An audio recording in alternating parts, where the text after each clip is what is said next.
Muy buenos días, tardes o noches. A continuación voy a explicar acerca del derecho natural racionalista. Hervada primeramente nos hace una introducción acerca de si a Dios realmente le interesa el hombre. Según el cristianismo nos habla que Dios es personal, Dios es alguien que se interesa por nosotros, que se comunica también con nosotros y nos gobierna. De aquí viene una pregunta que ¿cuándo empiezan los tiempos modernos? Nos dice Hervada que comienza con el Renacimiento y la Reforma. Da fin a la ciudad antigua y da comienzo a la ciudad moderna, que se caracteriza por ser deshumanizada y cosifica al hombre. La razón es la soberana del hombre. Existe una relación entre estoicismo y la razón. ¿Pero qué es el estoicismo? El estoicismo es un sistema universal de ética o religión, que se convirtió en el fundamento de una religión natural y de un sistema de derecho natural.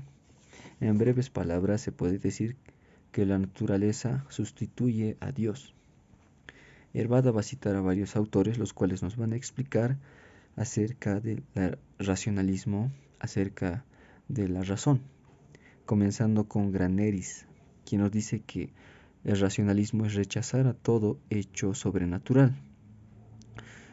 La perspectiva filosófica de la razón es que es el supremo principio explicativo del conocimiento, que da dos funciones.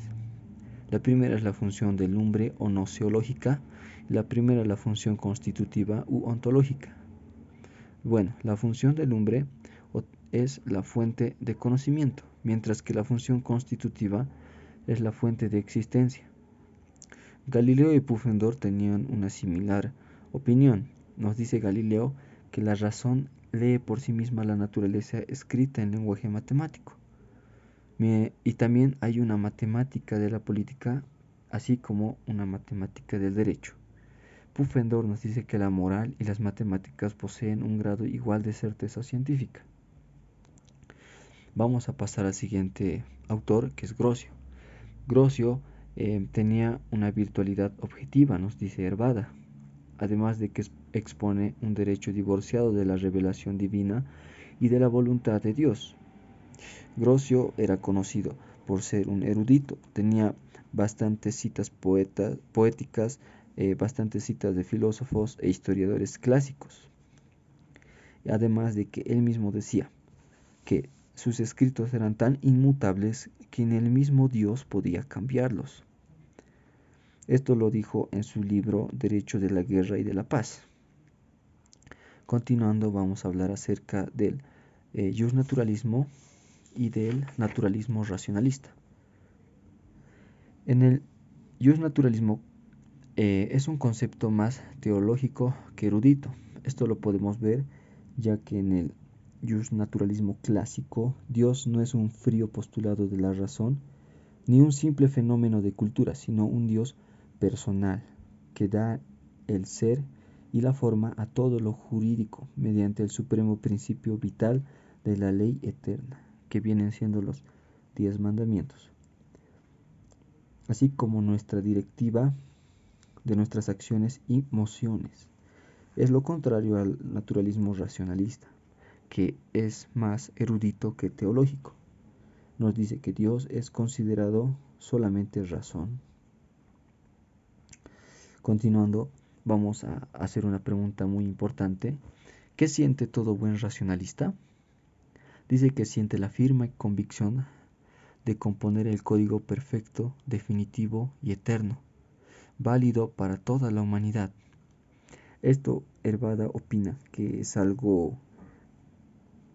una ingenua presunción, ya que esto hace que el derecho natural sea tan voluminoso e incluso indigestivo, abstracto, que condena a una eficacia inversamente proporcional a su volumen, ya que no va a tener mucho sentido que haya tanto explicación para algo que capaz era más simple de lo que pensaban.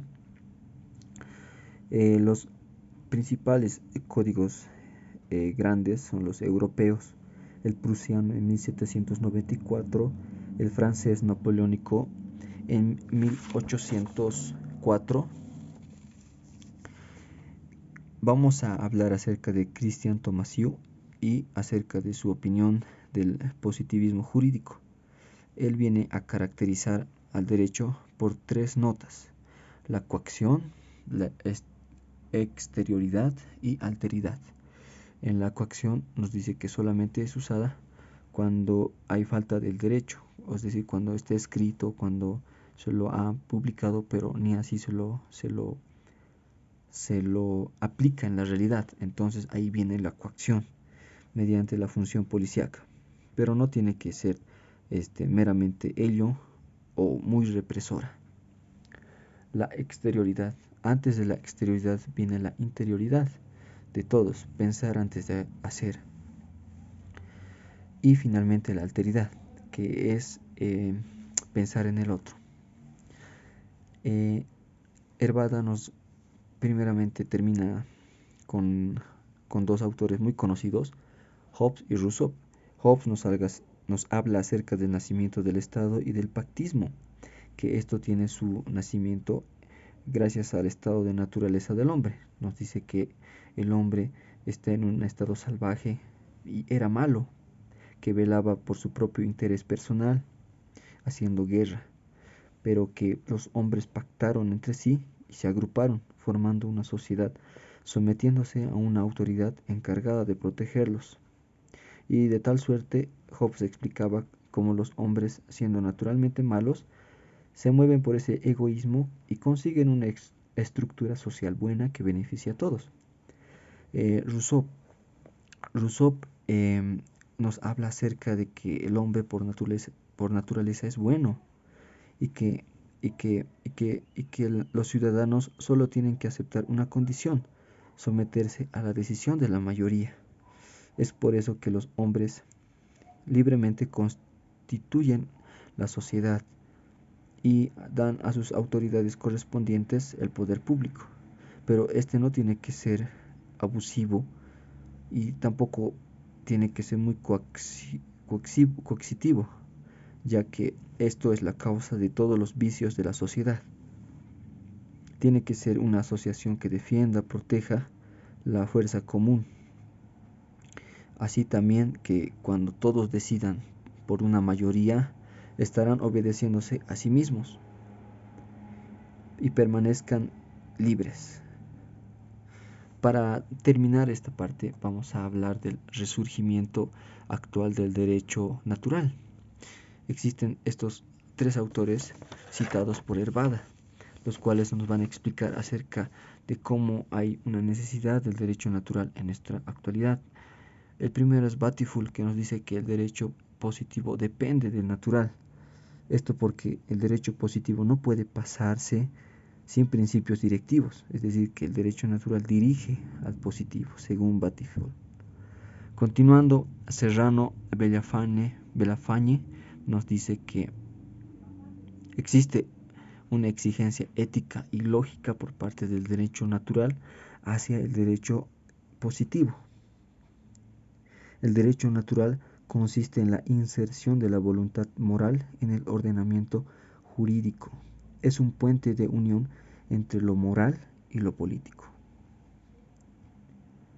Continuando, vamos a hablar acerca de Francisco Puy, que culminando con esta parte, nos dice que había un conflicto entre el jus positivismo y el jus naturalismo, los cuales con el tiempo vienen siendo a configurarse como una relación de construcción común y cooperación en la tarea de conocer mejor el derecho, como una labor de superación y síntesis, que esto sería finalmente la conclusión que nos da Hervada, ya que el derecho natural justifica y orienta al derecho positivo, es su fundamento y brújula, mientras que el derecho positivo desarrolla las posibilidades históricas del derecho natural. Muchas gracias por su atención, eso es todo.